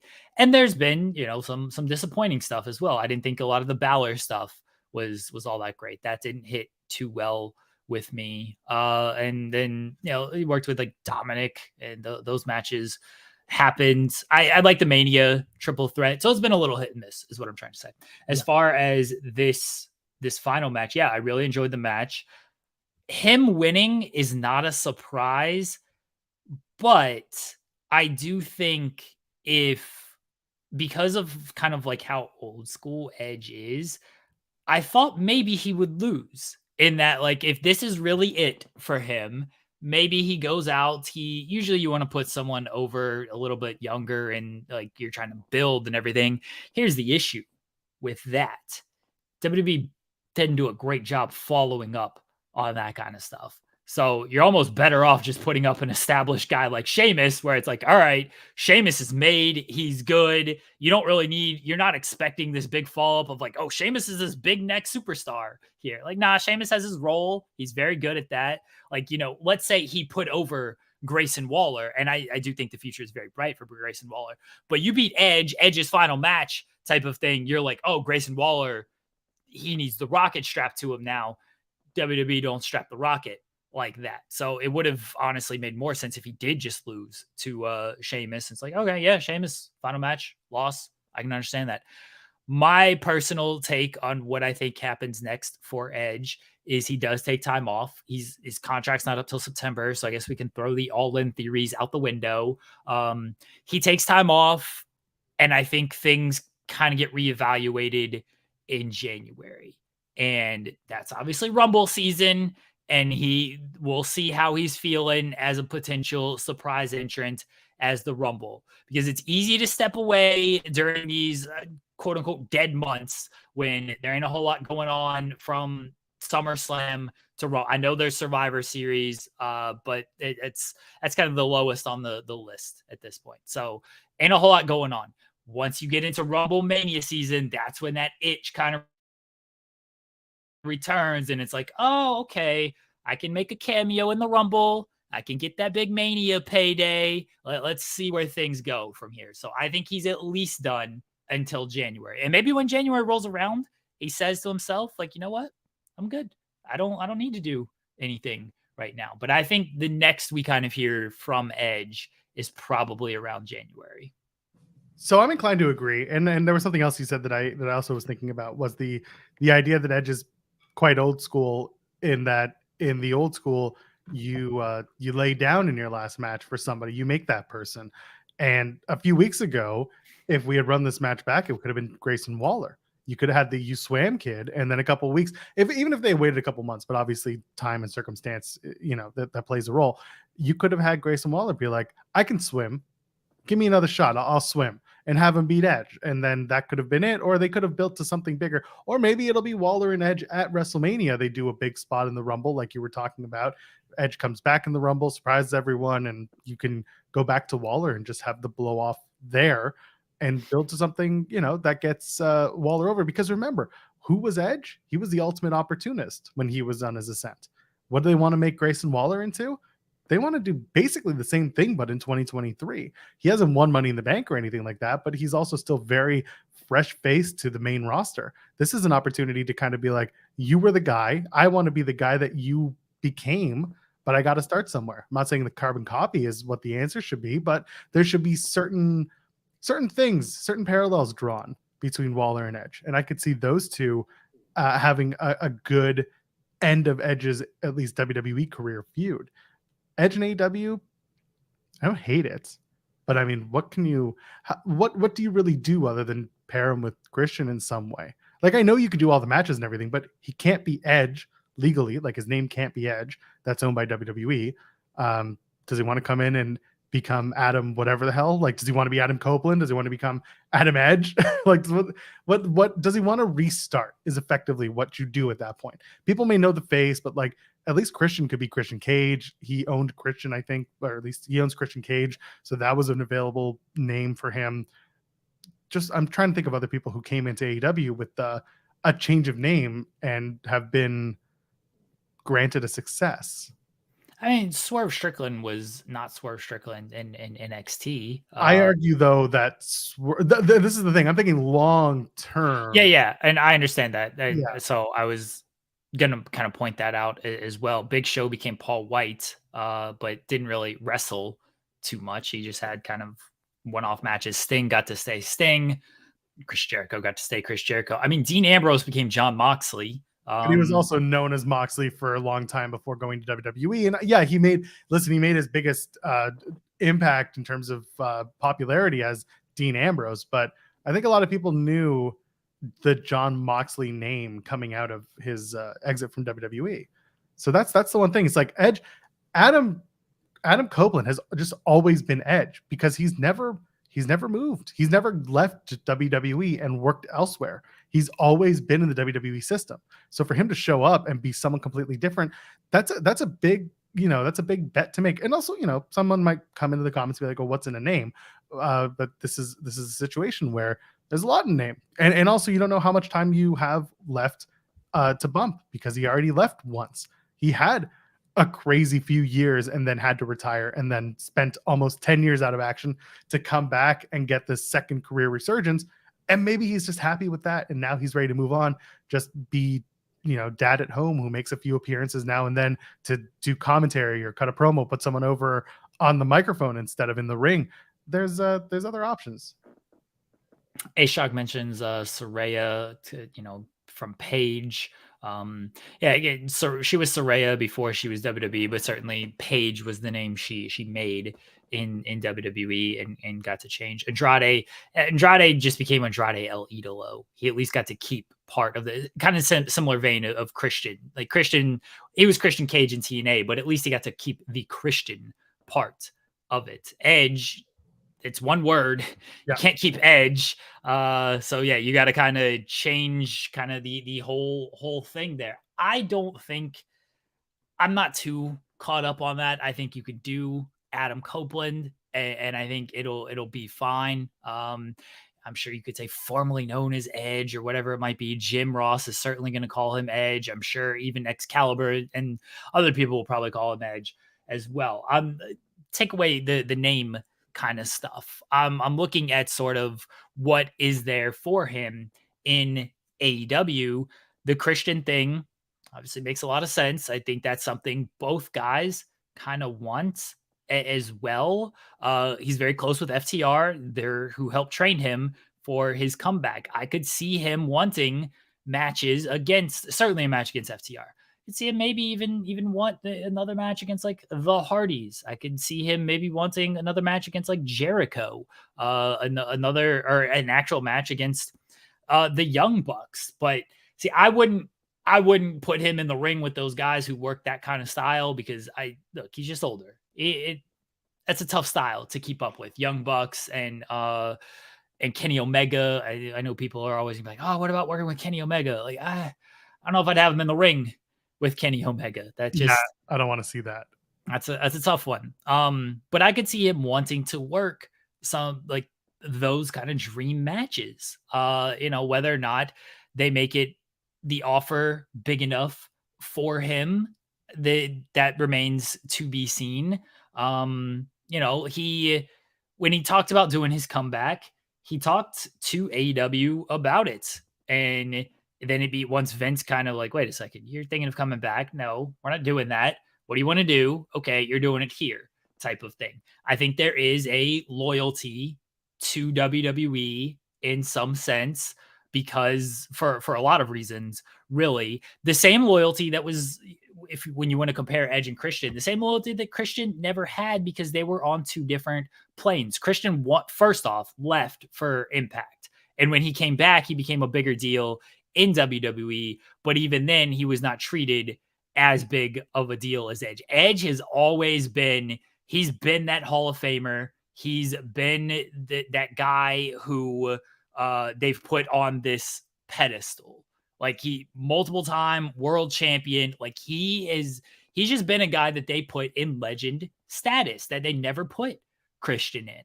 And so I think there is a little bit of loyalty from Edge because they did put him in that stratosphere where you look at a lot of guys who have left WWE and gone to like AEW. Like, have any of them been at the status that Edge has been at throughout this? Mark Henry was not at the status of an Edge. Big Show wasn't. Like they put him as a guy who was like one of the top 5 of his generation. I think like he is up there with Cena and Orton, and we know how much value they have in the pedestal they're put on. Like he's up there with those guys, and you don't see a lot of those guys just like leave, honestly. And that's true. And I'm also thinking about the fact that, they had Edge and Cena as like, that was their marquee feud for years. And this is John Cena. This is the guy who was the guy. And both Edge, Cena, and management all trusted each other enough to do what they did for several years. And it wasn't always perfect, but like there were some moments in those feuds. Same thing with Orton and Edge. And they revisited that in 2020. And again, yeah, it was pandemic and a lot of stuff was not for everybody. But again, because of that stratospheric mentality that they have among those 3 talent alone, you're right. Edge might feel some sort of loyalty to WWE. And Christian, famously left WWE, went to TNA to prove himself to be a main eventer, to prove himself to be a draw, and not just be Edge's counterparts. While Edge was flourishing in the singles world in WWE, Christian was having a rough time at that point. So he went and got himself into a much better position, and good for him. The stuff that Edge and Christian did as a tag team was fantastic. And then they did the podcast, and that was also fantastic. The two of them are best friends. Like that's never going to change. In fact, I wish they would bring that damn podcast back because I really enjoyed it. And it was probably the most fun conversations. And honestly, it also brought back like Bryan Danielson on that show was like the moment I realized, holy shit, he's gonna come back, because they got into a very deep conversations about what Bryan was doing. And then Edge was like enthralled with the conversation. He's like, I'm going to try that. I'm interested in that. Everything that Bryan was doing at the time and talking about, that podcast, like, and again, a lot of what came from that podcast influenced what we're seeing today. And I just hope they do that. That's my sidebar. But the point here is, you know, do I see Edge moving, leaving WWE, going to AEW? It's going to come down to money. It's going to come down to, again, what does JR say? Cash and creative, and the loyalty in this case. What do we do? What's the creative point of bringing in Adam Copeland to AEW, right? Other than the matches you just mentioned, what are the stories that you tell that aren't just like you're jealous of me because I was more successful? Like what can you really draw upon if you have to pick some real life stories to tell out of this, you know, Adam Copeland coming over thing? I know, like, that's a big point, the creative stuff on this. I don't know how much Edge wants to do that on a long-term kind of basis, though. Like, he even said, like, I don't know if I've got like another year left in me. I think regardless of where he goes, I don't know if he wants to tell stories. I don't know if he wants to like make the towns to show up every week to tell, even like cut a promo type of thing. I don't know. I don't know where Edge's head is at on any of this. This is all just us like spitballing ideas and everything. Like, he might just want to be like, hey, I'm gonna come in here, and yeah, you'll have to tell a little bit of story because you're gonna cut a promo and you got to build a match and everything. But I don't know if he wants to do like this big long-term thing. The story might just be, I'm here. Where's Christian? Let's team. Give us a couple of dream matches. That's it. Same thing if he decides to go back to WWE. It's like, I'm here. I'm back. This is a guy I want to wrestle. This is a guy I want to wrestle. This is my last run, and I'm going to have the matches that I want in this kind of wind down area. I don't know what's going on through Edge's head. He said it in the interviews of like he wasn't going to know how he was going to feel until after the match. You know, we're a couple days removed from the match now. How he's feeling is only he knows, and I assume his family. He's talked with them about it a little bit. He's going to take time away. His contract's he says up in September. You know, and we'll kind of see after that. When it comes to, let's kind of backtrack to the AEW stuff, like All In. It was very fun, fantasy booking. Oh, he's going to show up. He's going to replace Cash type of thing. That's seemingly out the window here. You're missing All Out at this point. So the next big pay-per-view is like Revolution. If you're Edge, Full Gear. Full Gear. Yeah. Sorry. I do too. I do it too. Yeah. If you're Edge, you know, All In's the big show. That's the 80,000 people stadium. You're missing that. You're probably missing Arthur Ashe, which is, I mean, that's selling how it's selling for this year. Right now they're at like 9,000. Maybe they get a little bit more in there, but regardless, that's a 20,000 seat arena. What kind of high are you chasing here? Do you want to go out there and have a match in front of, let's say Full Gear? You're probably getting, that's going to be at the Kia Forum. That's what, 10 to 15, maybe? Like, do you want to go out there and do that? Or do you want to Rumbles at a stadium? WrestleMania's at a stadium? Is that the high, that the feeling that you're chasing? AEW is just not running stadium shows. They're running Arthur Ashe. That's their kind of stadium staple. And then they're doing All In. But when's the next All In? Can you go back and do All In next year and still do 80,000? I don't know. But if you got guaranteed stadium highs in WWE, and maybe that's what appeals to him, instead of, hey, let me go out and do, a match on Dynamite in front of 5,000 to 6,000 people. Like you're getting bigger audiences there on Raw and SmackDown nowadays too, because those shows are drawing and selling really well. It's all going to come down to what Edge wants. I don't think money plays as big of a factor. This is a guy who's pretty made when it comes to money, and it's so many short dates that I'm sure the money's good. Hey, give me more money to work less dates. Anybody would take that. But I don't think money plays as big of a factor. I think it largely comes down to just what he actually just is actually looking for. And it might be dream matches. It might be being back to Christian. It might be, I only want to wrestle in stadiums. It might be working with this person or that person. Why Solo Blade says it might be a thing that he's done all that. He's never done anything outside of the WWE's. Yeah, people certainly chase that as well. It's like, let me go prove myself outside of WWE. I'm going to jump on that for a second because I think Why Solo has a good point, but I'm going to even throw it to another direction. If WWE is about to merge with Endeavor and UFC, and they're all going to be under a certain talent agency, and Nick Khan really wants to put emphasis on some of these wrestlers, superstars as they call them, becoming actors or seeing success outside of just WWE. Edge is an actor. Edge has done acting. If that's something that WWE can pitch to them, is it's like, yeah, you're going to be under a WWE contract, but you're going to have representation from this company that manages talent and manages actors.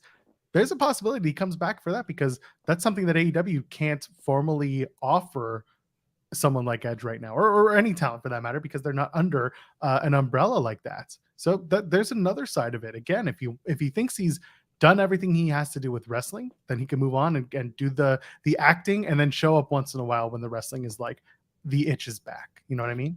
Yeah, people said like, oh, is AEW attractive because of their relationship with Warner Brothers Discovery?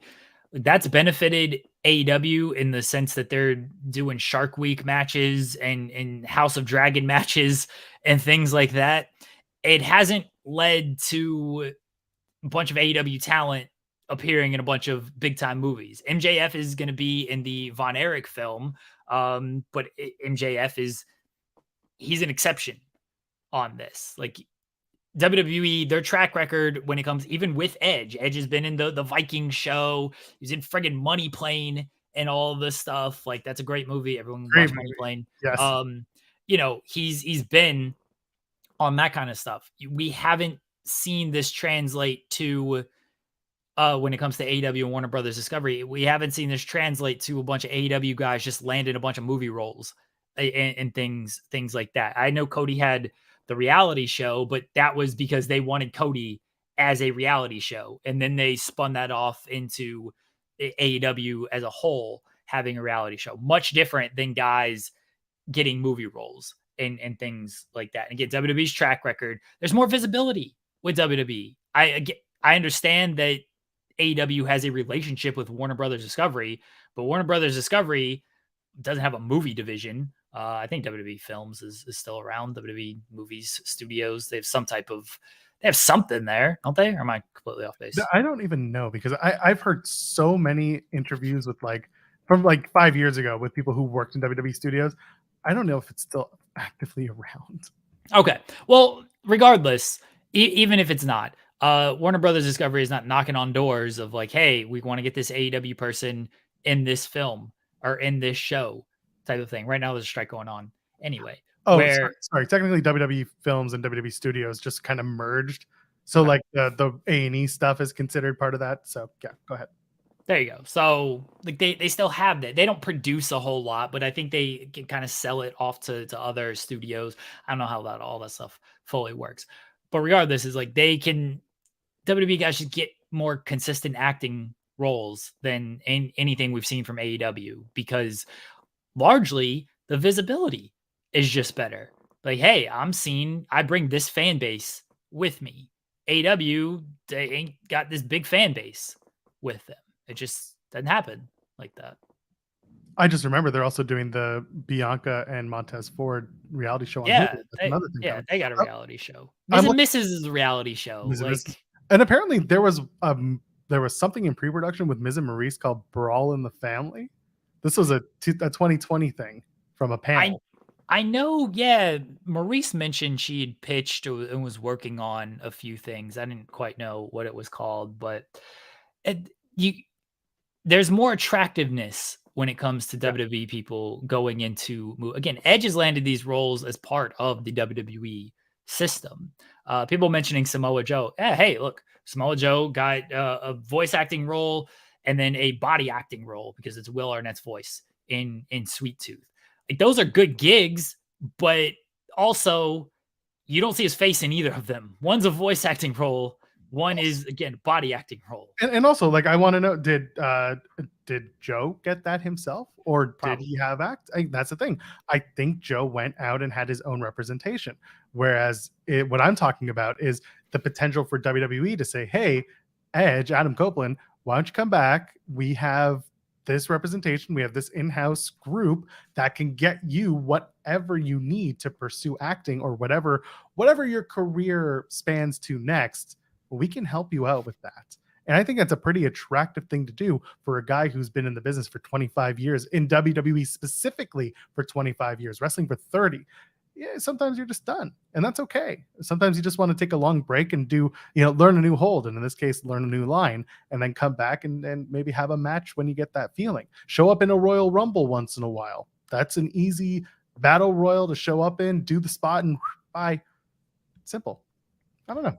Francis Squirrel saying Tony Storm is going to be in a film soon. Yeah, she's in the Mildred Burke film. Camille is in that as well. Reportedly, Liv Morgan and Charlotte were supposed to kind of get that roles. Don't know what happened there. I don't know if WWE stepped in.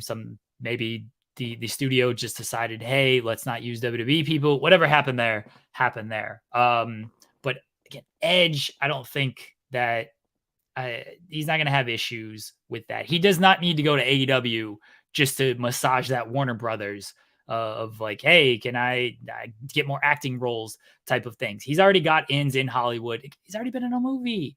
So he doesn't need to go there just because of a Warner Brothers relationship. I think if Edge goes to AEW, it won't be because of anything Warner Brothers Discovery can offer him. It'll be wrestling and kind of peer related. Yeah, and I see I see why Solable saying WWE's blocked talent opportunities too. Yeah, listen, it is a double-edged sword, but no pun intended. But if he's someone like Edge and he's smart about it and he can say like I get first refusal, not you, or we can have a conversation about it. Again, that's just it's a long game to play when you're being represented. Let's also look at opportunities they've blocked from people they've blocked and compared to Edge's situation. Edge is on the way out. He ain't a full-time guy. He doesn't need to be TV weekly. I mean, Drew's doing a movie right now. He's missing television for that. Seth had to miss television for a movie. Like, yeah, I understand they've blocked opportunities and stuff, but you don't need Edge weekly. When he was not under, I guess he technically wasn't under contract. He was doing these movies and things like that. And it's not a guy that it's like, wait a second, you got to film something for 2 months. That's going to screw up our entire plans type of deal. Like, he ain't around that much. I could be wrong. I don't think they would go out of their way to block that of being like, oh, no, Edge, you can't film this movie because we need you for this. And I think Edge would be weary of the schedule as well of like, wait a second, I don't know if I can do those 2 months. I kind of want to be around for Mania on that. So I'm less concerned about blocking opportunities when it comes to Edge just because of the position he is in compared to other people that they have, I'm sure, blocked opportunities from. Pun was definitely intended. I appreciate that very much. So listen, this was a really good chat about Edge. We obviously have no idea what his future entails. I'm happy I got to see that match live. I thought it was really, really fun. And again, he got involved in the dark match. The big news outside of the Edge stuff was Kevin Owens came back to in-ring competition. He didn't do a lot. That was the one thing that I noticed, and I was talking to Sean about it. So Sean and Fightful Selected reported that the dark match was Kevin Owens, Sami Zayn, and Drew McIntyre versus Imperium. After SmackDown, they advertised it. They ran it as advertised. They did a bunch of brawling spots. The finish was Edge came back because they did a referee bump spot because for some reason your dark match needs that.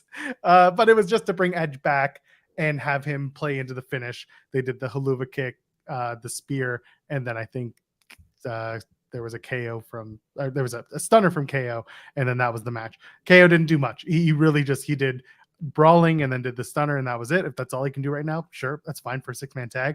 But yeah, that was some pretty big news too. Kevin Owens coming back to in ring competition. He worked Ottawa or Laval last night, whichever city they were in. He was there. He was working. So slowly getting back to it. That's good news. He worked both nights. He worked Saturday live event and Sunday live event. And that may have just been him being like, it's home, it's Canada, it's near home. I want to work. I got to work. And if that's the case, that's on Kevin. He wants to do it. But if it's more than that and he's starting to feel like he can work through the pain or he's feeling better, wonderful news. I'm glad to see him back. Glad to see him in the ring. It's good. I hope he has a match at Payback. You know, they're setting up stuff with Judgment Day. I hope they do something.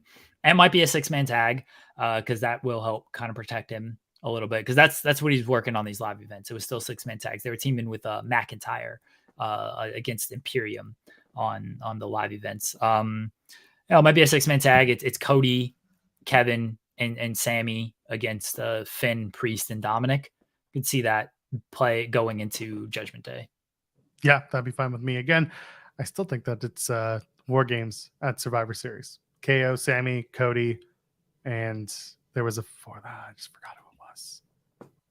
I forget who it was, but either way, taking on the Judgment Day. Seth, yeah, taking on the Judgment Day, and JD McDonough being part of that, and then that's the official end of Damian Priest in Judgment Day. They kick him out. They screw him. Okay, I could see them going that way. That makes sense. It'd be a fun. And again, this is coming back to the whole like, does the bloodline need to be on the card in that case? And that I think that's a monstrous enough main event that you don't need to do. You could do Jimmy and Jay if you really wanted to, or Solo and Jimmy, or Solo and Jay. You can do a bloodline non-title affair, and it would still be okay, in my opinion. I don't know. I feel like Roman's got to be. Roman got to be on that card somewhere. Then do the 4-way. You can do the bloodline 4-way, but then you're not headlining with War Games. I mean, Roman's probably gonna headline regardless because he's Roman. Yeah, you could have War Games open up the show. I mean, presumably you're going to do a women's War Games as well. Yeah, we've talked about this as well, but as we get closer to the actual Survivor Series chatter, we'll see what comes through. But it feels to me like you'll do one men's, one women's War Games, and then you can do the bloodline 4-way. Bloodline 4-way could open up the night, for God's sake. Oh, Roman ain't having that. He's done it before. That doesn't work for Roman, brother. When was the last time Roman opened the show? A pandemic. It was probably a pandemic show. Yeah, pandemic show. It ain't opened anytime since fans have been back. Someone's got to look that up because I can't tell you for sure. I mean, Roman's match list ain't that long, so it's true. You just go to no, because you go to cage match, but you don't know where in the timeline it was. I mean, my memory is good enough on Roman Reigns matches where I can figure out the timeline. Because again, there ain't that many friggin' matches to go through. That's fair. Here. I feel like it was a pandemic match. It's probably like the Jimmy Hell in a Cell match. Yeah, the Jimmy Hell in a Cell match is the last one that I remember that did not like close the show. Yeah, sorry, I meant Jay Hell in a Cell, but yeah. Yeah, everything else was a show closer for Roman, and I imagine it would. I understand why. I do stick with that. Yeah, you can open. Then fine. You know what you can do? Honestly, you open with the women's War Games because that's a hot match, and then you do the men's War Games in the middle, and then you do the 4-way. I don't know. So the last time Roman didn't close a show, and he did actually open a show, Saudi Elimination Chamber 2022. Him and Goldberg opened the show. That's right. And Will Chisholm is mentioning the Royal Rumble versus Seth. That was 2022. Okay, so yeah, that was a month before the Saudi show. Okay, so there were a couple months where it was like I think they really at the time, maybe it was football was on. Either way, there was like a reason to do it. There was definitely like a planned, we need to get him here. Okay, one reason for Seth and Roman was you ended in it. What? Yeah, that was Brock, wasn't it? Well, it was the Rumble. Yeah, it was Brock, but also you did a DQ in Seth and Roman. You don't want to close the show on a DQ. And yeah, the Elimination Chamber was also Brock winning the title. So unless Brock is going to close Survivor Series with a big victory, because that's the only thing that takes precedent over Roman Reigns, Roman Reigns ain't opening no show. Oh, that's fine. You had mentioned with Ella the Philadelphia, the big WrestleMania, and of course WWE put out the 90,000 tickets were sold over the 2 nights. That's a new gate record for them, of course, coming on the heels of All In selling over 80,000 tickets, which is beating the 2016 WrestleMania record in terms of tickets distributed or just attendance tickets, whatever. Not Turnstiles counted, sure, is what it was called. Regardless, it's not going to beat the gate for that WrestleMania because that gate is stupid high. Like it was it like close to 20 million or something ridiculous like that.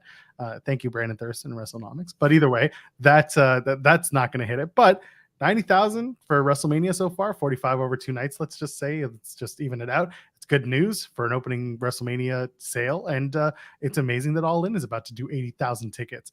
I was looking because we were talking about Grand Slam and the 9,000 tickets that are out right now, and I was like, they just ran Bridgestone, and that's a big arena. That's a 20,000 seat NHL NBA arena.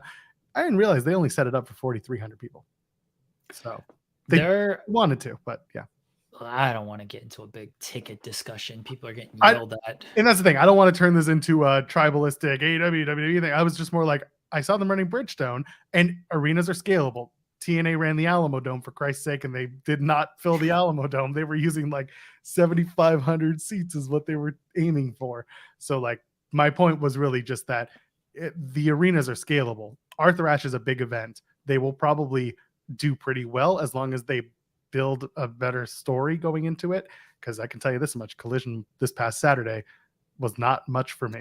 Okay, let's I don't want to talk about tickets. Let's talk about Collision, because I think the ticket thing is stupid. I just wanted to point out that it's good news. Yes, all of these tickets go out regardless of where it's coming from, and that if you're worried, quote unquote, about, and not you specifically, Jeremy, but if anyone who hears the 9,000 number for Arthur Ashe and is like, oh my god, it's going to be a big failure, it's not. There's several weeks until the show. There are so many more stories to tell. I would start, if I'm AEW and I'm in a position to worry about my wallet, a week out. If they're still at 9,000, I'd be worried. But other than that, a lot of tickets sold is a good news. Good thing. Yes, all the tickets being sold. Congratulations to everybody.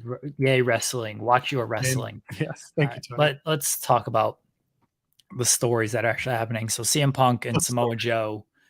CM Punk and Samoa Joe is official for All In. Yeah. It's the golden vampire. What is the purpose of this real world title? Because you got Punk coming out here, and now it feels like a freaking shoot what Punk was doing of like, you know, I didn't lose this title. Maybe I'll tell everybody what I'm doing at All In by the end of the night. And then 3 weeks later, we found out what he was doing at All In, and it's Samoa Joe. You got MJF. He's on every show. He ain't addressed this world title. I feel like if you're the real world champion, or you're the real world champion, you shouldn't be too thrilled that another guy is going around calling himself the real world champion. And instead, let me go after the ROH tag titles. I got this match against Adam Cole. Here's CM Punk facing Samoa Joe. Ricky Starks, he's whipping people with a belt. Now all of a sudden he can wrestle it All Out because it's a 28-day suspension and he's already served half of it, where before it was a 30-day suspension and he didn't serve any of it. So now it seems like Ricky's got to match it All Out. And it seems like Ricky might face Punk in some type of match at All Out. This real world title thing, something's happening here. And I don't know if people are on the same page with this whole thing. It's a little odd. And Collision this past week I've liked Collision. Not my favorite episode with the squash matches and the outside of the ass eating, there wasn't nothing important going on Collision. Dark Collision is what you could call this week, because there was not much. You're right. It was not a very good episode. The Christian and Darby match was solid stuff. Probably the best part of the whole night. But other Yeah, than why that, did you say Christian scored a big win? He lost this match. I know it was tongue in cheek because they had Oh. Luchasaurus bully Tony Schiavone into the pin thing. But I yeah, had to recount thing of like, wait a second.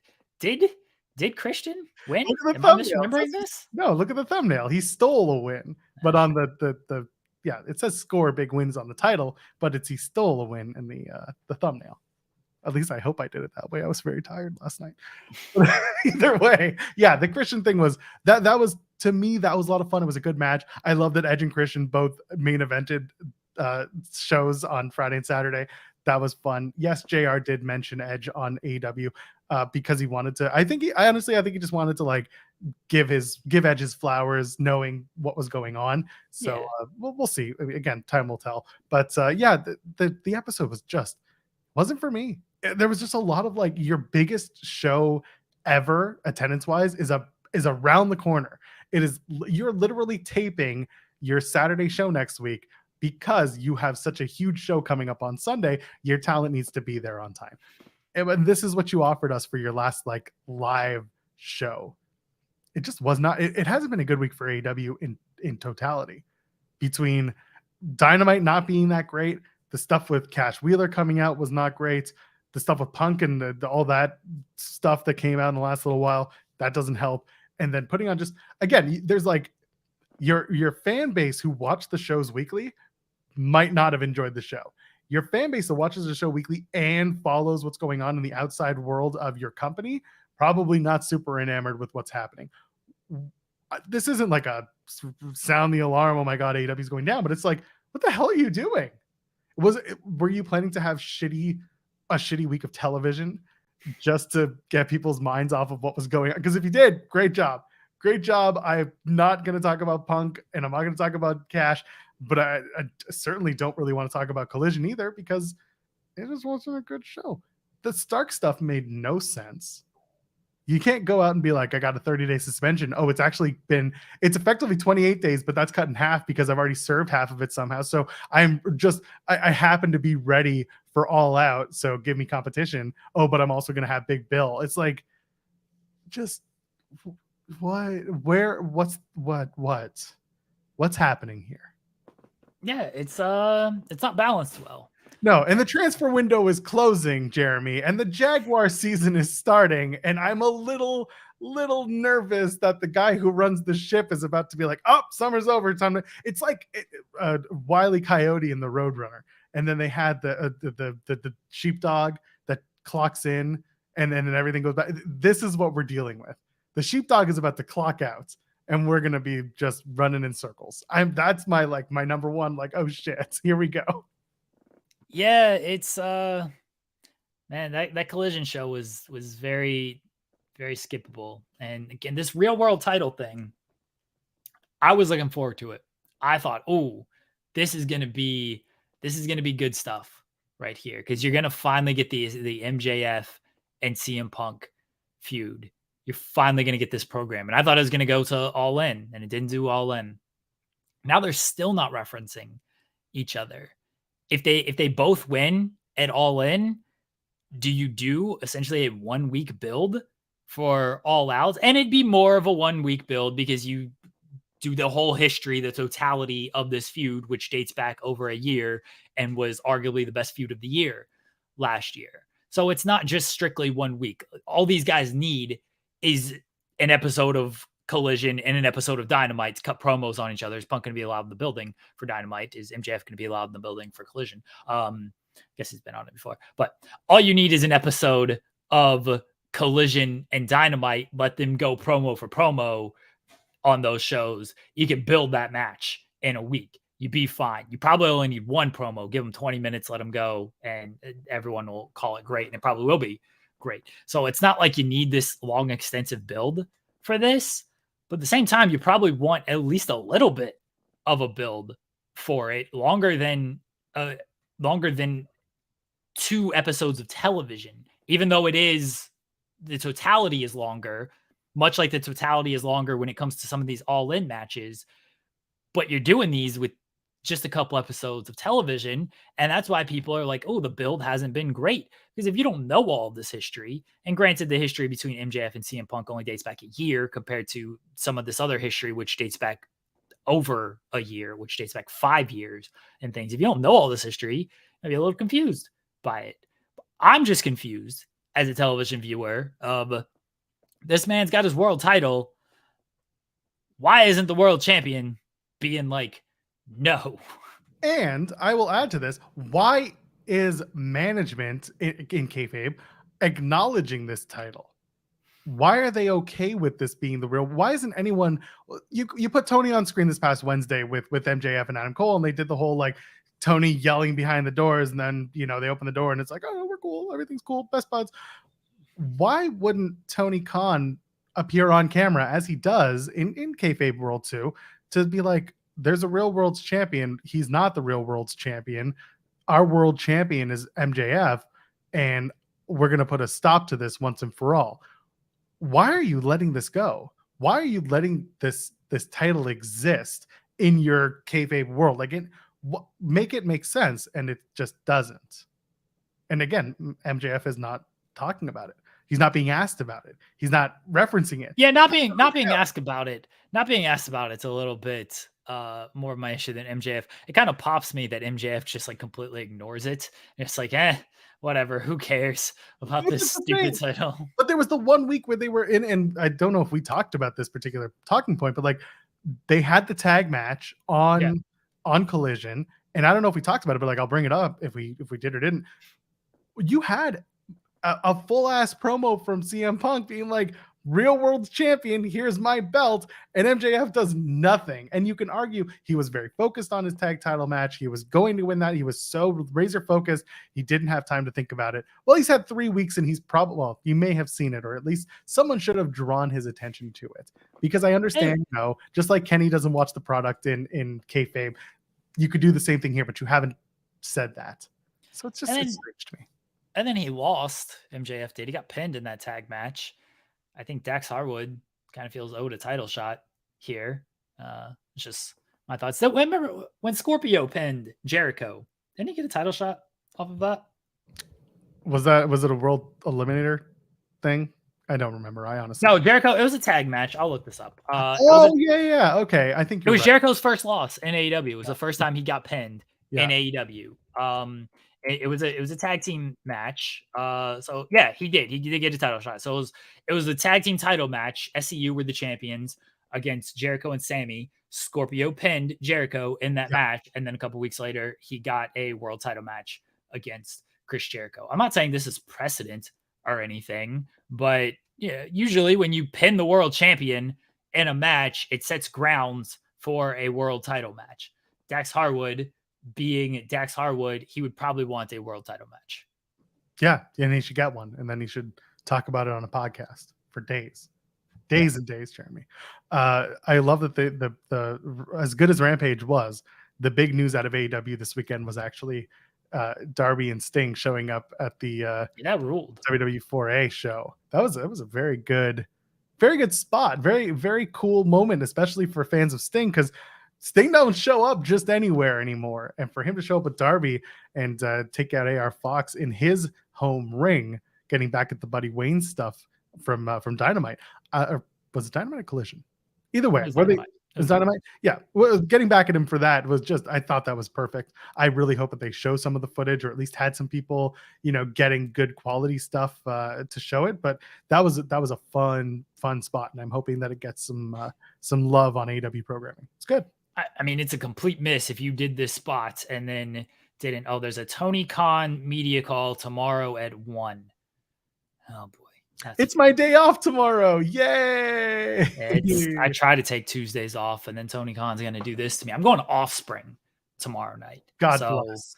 I'll do this media call because Offspring should be over by the time that we're getting back to Sorry, my bad. They did show it on Collision. I had my head down. I must have missed. I'm sorry, but yes. Okay, good. Then great. Then honestly, I have nothing to complain about. I wasn't complaining. I was actually very happy that they did that spot. Sorry, Tony Khan, 1 o'clock. Yeah, I assume it'll be over by the time I got to leave for this Offspring concert. Hopefully. What song are they going to open with? I don't know. Sum 41's there. I'm more excited for Sum 41. Oh, that's going to be good. I've seen Offspring. some of their live stuff lately. It's good stuff. And Simple Plan. That's the three kind of headlining acts. The triple main event, as WWE would call it. This is Sum 41's final hurrah. They're like, we're done. Yeah. I'm more excited for Sum 41 than Offspring, if I'm being honest. But I'm looking forward to the show. Regardless, it'll be a lot of fun. This was my birthday present to my beautiful wife. Good. I hope you both enjoy it because that's a really, really fun show. I'm very jealous. She's gonna enjoy it way more. This is like her music up her alley type of thing. It's not that I didn't listen to Offspring and Sum 41. I didn't really listen to a lot of Simple Plan, but like her musical taste compared to my. She just DM'd me. I'm very excited. Yeah. I would also be. I would love to see Offspring. I don't know if I want to see them in 2023 because Dexter's great, but his voice can only it's tough to maintain that for so many years. Dave Mustaine from Megadeth, same thing. I used to give him shit, but anyway, long story short, I hope you guys have a really good time because there is some really fun stuff from those three bands. It's gonna be good. I'm looking forward to it. Cyclops better than Logan says MJF not acknowledging CM Punk fake belt makes CM Punk look like a fool, as if he was saying and doing means nothing, not important. I think I kind of agree. Yeah. Honestly, like he's not going to acknowledge it. And somebody else said maybe this is their way to get, a world title on Collision. I also don't fully disagree with that. And this is why I think maybe a harder brand split wouldn't be the worst idea in the world, because then you're not going to confuse people with they're trying to intersect storylines and sometimes they don't intersect very well. At least if you just have a more hard brand split, you don't have to worry about this kind of stuff. You can just do what you need to do on your single show.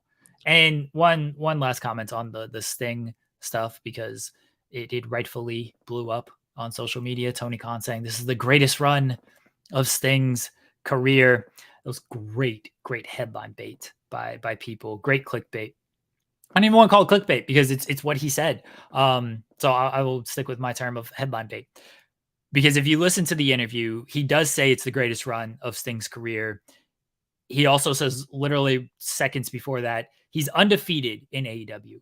Tony Khan is talking about a kayfabe just trajectory of Sting's career in that he has not lost in AEW. This is the greatest run because he has not lost in AEW. And of course, people are taking this as like the greatest run. What about WCW? What about everything you did here and everything? And it's like, well, yeah, he was undefeated in those companies. Like he didn't have a run like this in ring win-loss record wise in those companies, but people are going to take what they want from it. It ruled. I think it's hilarious. But how do people not think of this in a kayfabe void? Like that was the first thing I said is like, yeah, no, he's right. In his company, yes, he has absolutely built Sting to be like the best right now in like this silent killer kind of way. And it's good stuff.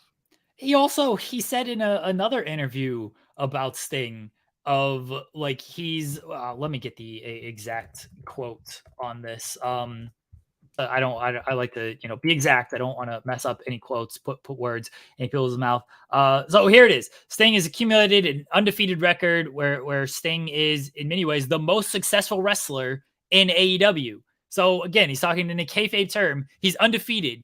In many ways, he's the most successful wrestler in AEW. Never won a title. Doesn't have a tag title to show for it. Doesn't have a world title to show for it. But Tony is talking kayfabe terms of like, yeah, he's the most successful wrestler in AEW because he's undefeated. This is the greatest run of his career because he's undefeated in AEW. That's all Tony's talking about. But, bless the news writers and the quote, the headline bait articles out there. I've taught you well. They have. Hey, leave a thumbs up, by the way. Let's get to our Raw preview, and then we can get out of here. They're in Quebec City tonight, the WWE Raw. They are, because they've been in Canada for the last little bit. Okay.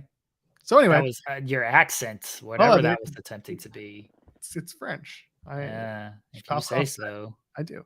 Chad Gable versus, speaking of like the most Canadian person available, right? Chad Gable, very, very Canadian. Anyway, Chad Gable's going to go up against Gunther for the Intercontinental Championship. I expect this match to absolutely rule. So I don't know if you have any extra thoughts on that. Yeah, it's gonna be great. I imagine Gunther wins. Maybe they do some type of DQ and run it back at Payback. But I think Gunther's breaking the record. I think he's too close at this point to not break the record. But maybe again you can extend it a little bit. Gunther maybe gets himself disqualified, and then Gable is like, "Oh, you know what? I can beat you." And by the time Payback rolls around, he'll just be days away from breaking I think he's like this a record. day. I think he's a day away at Payback. I think Yeah. the next day would be the breaking of the record. Right. So you can run this back at Payback. This is the last chance to end Gunther's reign before he breaks the record. You have Gable, who took him to the limit in that one match because he went past 5 minutes, and Gunther's like, no, no, no, I got to beat you properly. And then now this tonight, you take him to the limit again, where Gunther's got to find maybe a little cheapest way out or something, even if it's accidental, even if it's like Ludwig thinks Gunther's about to lose, or Vinci. Vinci's the one who's screwing up. Vinci thinks Gunther's about to lose, and he attacks Gable because he's so worried about losing. And Gunther's like, no, not having that. And then Gable's like, I would have beaten you if it wasn't for him. Run it back, payback, no interference type of gimmick. Kaiser's also screwing up now because he's horny. Yeah. So Well, really fair. everyone's screwing up. Cyclops is better than Logan, by the way, with the bits over on twitch.tv/Fightful Gaming. Sting don't lose because I book him never to lose. What an all-time great run. Goals. It's true. Listen, it's fine. It's funny. It's exactly what you expect from Tony. Tony's booking in his kayfabe world. This is his vortex to work with. So anyway, I think that, yeah, I like the idea of Gunther disqualifying himself, and then they do a match at Payback. I don't hate that, but it's also kind of similar to how we got to Becky and Trish in a way. So I know that they double DQ'd to prolong the agony, but we'll see. I think the funniest and dickish thing that WWE could do for those who want to see Gunther break the record is have him go up against Cody Rhodes at Payback and have Cody capture the Intercontinental Championship a day before the record break. That's not going to happen. It's funny as hell. Legitimately, the funniest thing they can do is you have Gunther win tonight. I think next week is next week when they're in Memphis. Probably, and that's the week before. Yeah, I think next week they're in Memphis. So Yeah. Gunther's like, no competition, but I want somebody at Payback. Like I want somebody at Payback. Honky Tonk Man comes in. He's like, open challenge. This is how I lost my title. I'm not going to do that to you. I'm giving you 6 days, 5 days to prepare. Payback, me and you. You show all these great videos of Honky Tonk Man training, like actually training, like taking this really serious. And you show Gunther not worried about Honky Tonk Man at all. Just like, the fuck is this dude doing here? And then even like the Imperium guys are like, oh, you got it, longest reigning champion of all time, blah, blah, blah, blah. Gunther's like, yeah, he's disrespecting me. I'm not going to take that, but like, I'm not worried about this fucking dude. You get to Payback, and Honky Tonk Man comes charging, and Gunther just whacks him with a chop and pins him immediately. There it is. And that's how you get the longest reigning Intercontinental Champion of all time. And the crowd goes very confused. Oh, no, the crowd would love that shit. Are you kidding me? Gunther turning this man to smithereens? They don't care. That's all they want to see. That's all you see is just dust, and everyone's Yeah. like, what happened? That's all they want to see. New Day versus Drew McIntyre and Matt Riddle. I assume winner is going to end up challenging Kevin and Sammy. I said it once, I said it again. Drew turning on Matt Riddle is not a heel turn. That is very much face turn. Matt Riddle turning on Drew McIntyre. I don't hate that because Riddle is boring as hell right now, but also it leaves Drew McIntyre in such a weird and obnoxious predicament. What do we do here? New Day, I assume, are going to win, right? Maybe they might just do a Drew and Riddle kind of run type of thing. It worked for Randy and Riddle. Maybe it'll work here. McIntyre's spoken about like potential heel run thing, and he kind of gave the John Cena answer. And it could be kayfabing. Maybe he didn't want to do it, but he gave the John Cena answer of like, a lot of kids look up to Drew McIntyre. I make a lot of rounds when it comes to Make-A-Wish and things like that. Like, does it make sense to turn me heel when this is a role that I fulfill? They got Cody now. Cody is certainly a guy who can fill that role, but it's nice to have options behind Cody.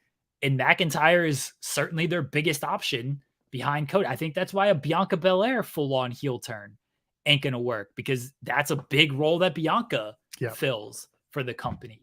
I know booking-wise, yes, Drew McIntyre as a heel freshens him up and gives him something new to do. They don't always just look at what's the best creative. They look at these outside factors of merchandise sales, media appearances, things like that. And I believe Drew when he says, one, it's got to make sense. I understand that. Two, there's reasons not to do it. And a big reason to not do it is I make a lot of the media rounds. And if I'm a heel, I can't do that as much. Kmart called me and gave me a lot of money, so I can't actually go heel. You got to stop with these accents. Shinsuke, I'm not gonna do a Shinsuke accent, I'll tell you that much. That's just borderline problematic. Shinsuke reveals what he told to Seth freaking Rollins. I think he went into Seth's ear and said, CM Punk is the real world champion. I eat ass. That's the only thing it could have been. Jeremy, let's plug this stuff and get on out of here. You can find me eating ass at... Don't give your home address. Don't give your home address. Shout out to Jameson Ryan, Jack Jameson, for joining us today. Thank you to Ella J for joining us. The wife is sending me a message right now. I'm very scared. I see just the bubbles pop up.